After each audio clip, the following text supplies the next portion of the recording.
Good. Your Excellencies, I was doing this. I thought we were going to be playing Runaround from the old television programme when I was a child. But some of you may know that you're aging yourselves, those of you who are smiling in response to that.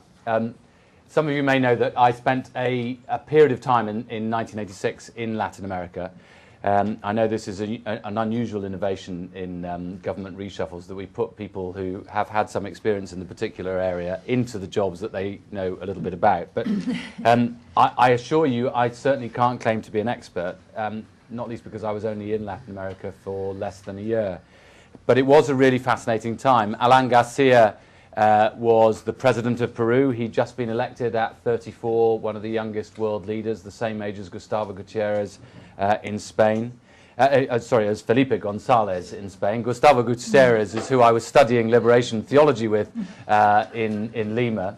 And Sendero Luminoso and Tupac Amaru were still very active, and there was a curfew in Lima where I spent 3 months in what was then the Pueblo Joven of Comas. Now a completely different experience, I gather. I've not been back for very many years, but and where in those days most people's homes consisted of estera matting walls, dirt floors, and I remember very clearly going along to funerals where people had no proper sanitation and drinking vast quantities of pisco. In Buenos Aires, I then spent some time there. Things were, of course, completely and utterly different, especially in Belgrano, where I was helping in the local guarderia for poorer children, which was run by the Anglican Church.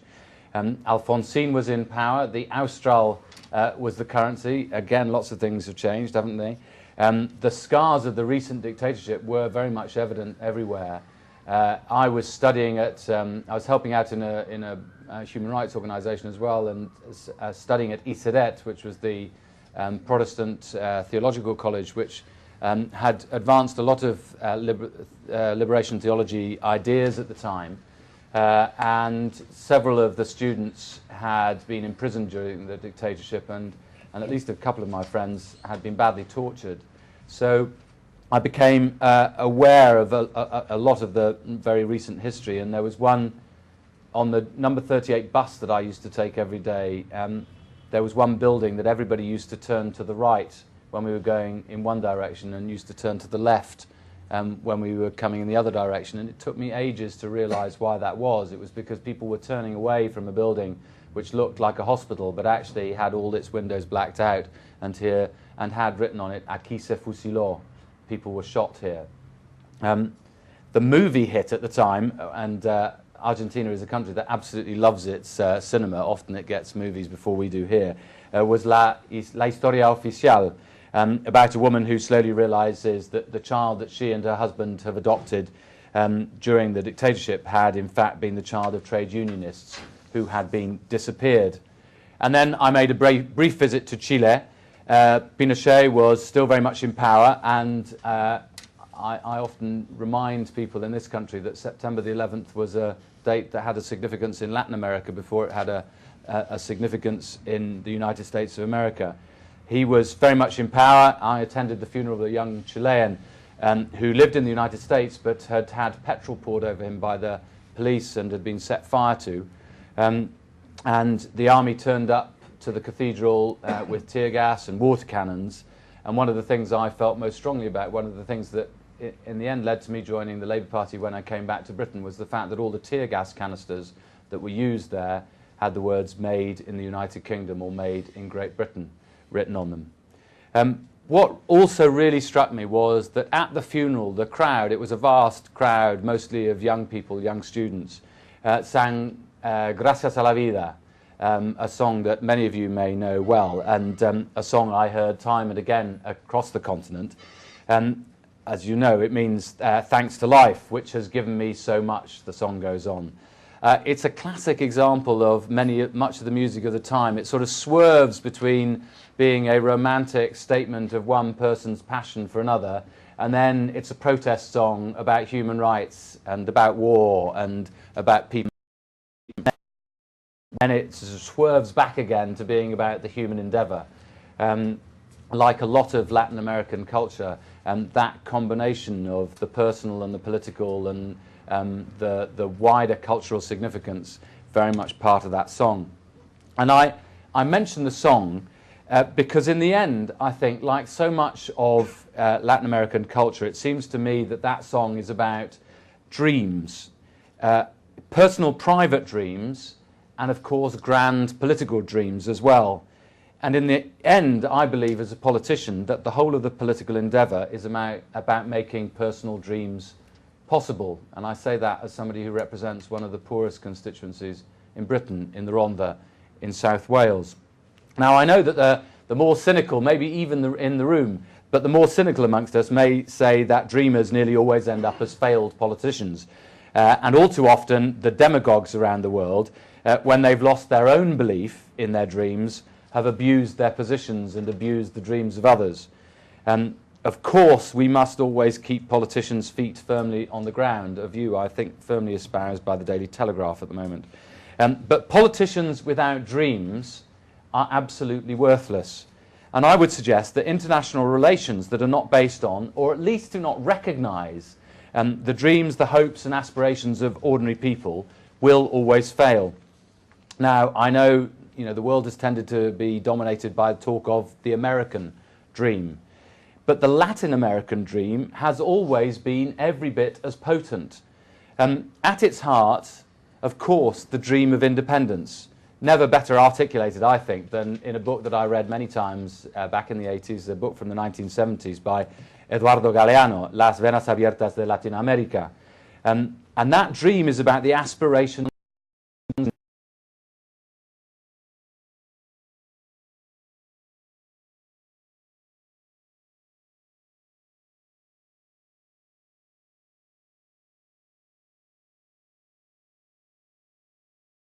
as Shakespeare would put it, devoutly to be wished. 1 in 3 Latin Americans still live in poverty, and 1 in 8 in extreme poverty. For these people, the so-called golden years of growth have passed them by. Latin America has, of course, seen a great deal of progress here. Millions have been raised out of poverty and are now able to dream of more than just the next rent payment or putting food on their plates. The people of Comas now have hard floors and don't have to steal their electricity off the cables. Growth has been strong for most years since 2002, and even in the current downturn, many countries have retained sensible levels of financial regulation, foreign reserves and sovereign wealth. If anyone can avoid a deep recession and asset bubbles, Latin America looks as if it can, and British investors are fully aware of that. The Latin American dream is also, I believe, a dream of peace, safety and security. In 1971, Don Helder Camara, the then Bishop of Recife, who is much renowned for posters on many student walls during the 80s, 90s and the beginning of this century, pointed to what he called a spiral of violence afflicting the continent. As an analysis of his time, I believe that he was largely right. Violence was caused by the continued wide gap between rich and poor in many parts of the continent. Pockets of crime were always found where the differences between the haves and the have-nots, to use Cervantes' term, were at their greatest. A number of countries have since, of course, embarked on very ambitious justice and police reforms, which I really welcome. We support such work across Latin America, not just in spirit, but also through our funds and know-how, directly and through international agencies. I would say that much more still remains to be done in this area. In some countries, weak justice systems, corrupt and inefficient police, and illegal drugs all contribute to the problem, which the vast majority of Latin Americans themselves identify as the single biggest issue facing their lives, that of crime and security and personal safety. The fourth and final dream, I would add, is the dream of self-determination, not perhaps self-determination to create your own country, but individual self-determination, the ability to decide for yourself how you live your life. Bertolt Brecht was right to say that, of course, you have to sort out the basic food position first, but the right to have a say about the things that most affect you, your family, your local community, that is an essential part of human existence. And Latin America's many vibrant democracies are an absolute testament to this. And for many of us who had a strong identity with Latin America, the history of dictatorship and the undermining of human rights was an open wound which needed to be healed. I say all of this 199 years after Simón Bolívar arrived in Britain seeking support for his liberation/independence movement. He got help then, and Britain still stands ready to support the legitimate political aspirations of a continent that wants to be free to write its own history. I've talked about Latin American dreams and aspirations, but absolutely the same is true of Europe. It's easy to forget, but Europe in my lifetime has had dictatorships of left and right. It's had its own political prisons. It's had the death penalty extended in many cases across the continent. And one of the great strengths, I believe, of our membership of the European Union and of the extension of the European Union right across the continent has been the fact that we will not see political prisons again in Europe. We will not see human rights abuses in Europe. We will see everybody protected equally under the law. We will not have the death penalty again. Looking ahead, there are ever-present challenges and opportunities which unite us in Europe, in Britain, with Latin America. I know it's perhaps a cliche to say that today's world is increasingly global. I suppose the world is always global, isn't it? But like most cliches, it does have a kernel of truth, because Latin America and Britain are connected in ever-increasing ways. I just want to pick out 3 of those global connections and explore them a little further. The first is our joint work to tackle the global economic downturn. This has affected every country regardless of its economic policies, and it will take global, I believe, coordinated action to bring us out of recession.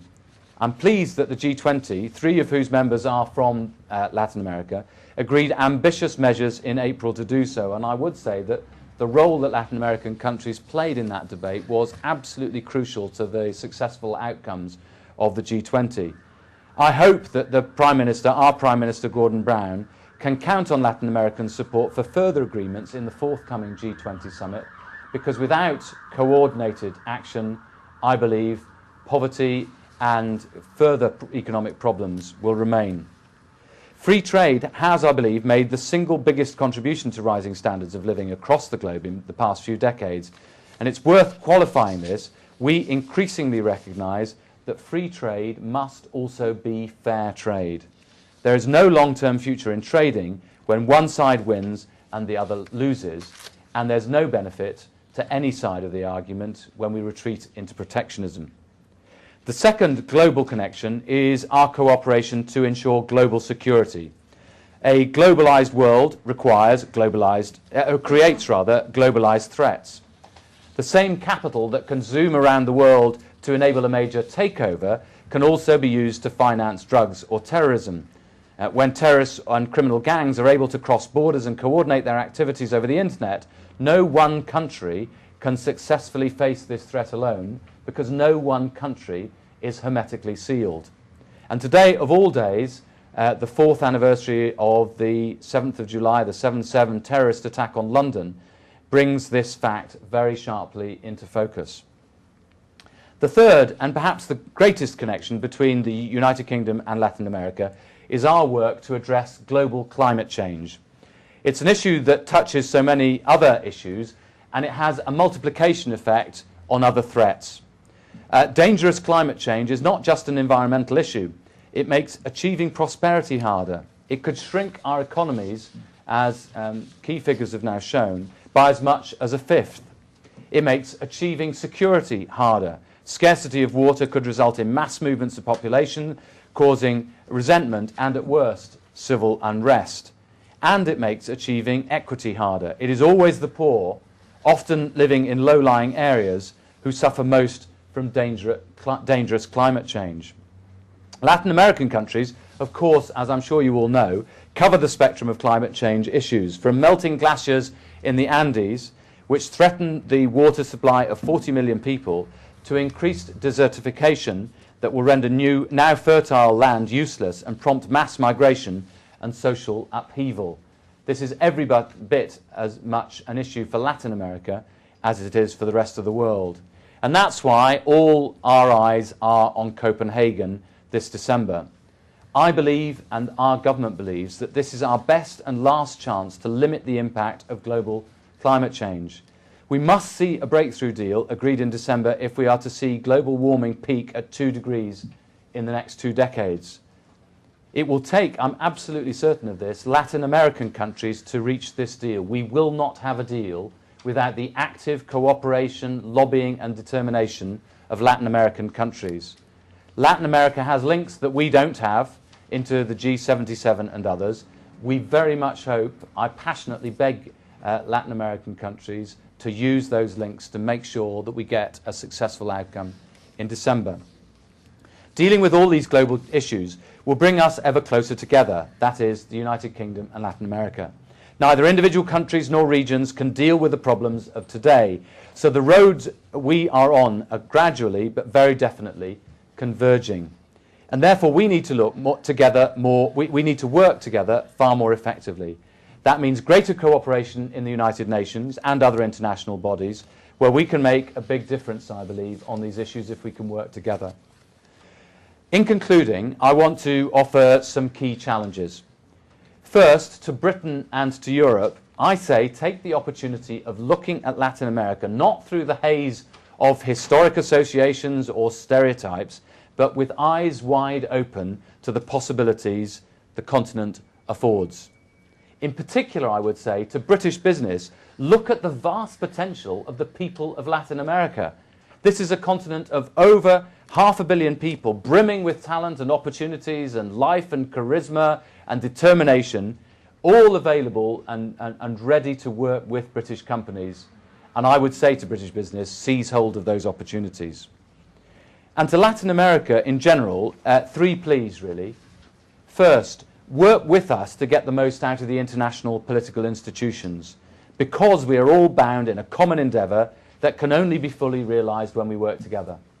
Second, step up to the mark on climate change this autumn. You can, I know you can, shape policy and help deliver a deal in Copenhagen that will steer the world away from catastrophic climate change. And thirdly, in some countries, and I say this with a sort of passionate plea from my own personal history of involvement in Latin America, regard personal security and political stability as a complement to and inseparable from political freedom. Human rights are not an optional add-on or a luxury item. Peace without justice and justice without peace are simply chimeras.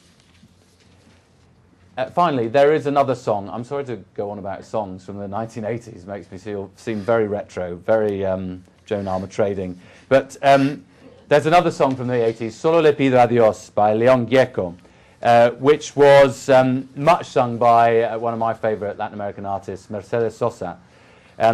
It's a sort of prayer, an aspiration, a hope, a commitment that we won't be indifferent, this is the word that recurs in each of the verses, that we won't be indifferent to pain, to injustice,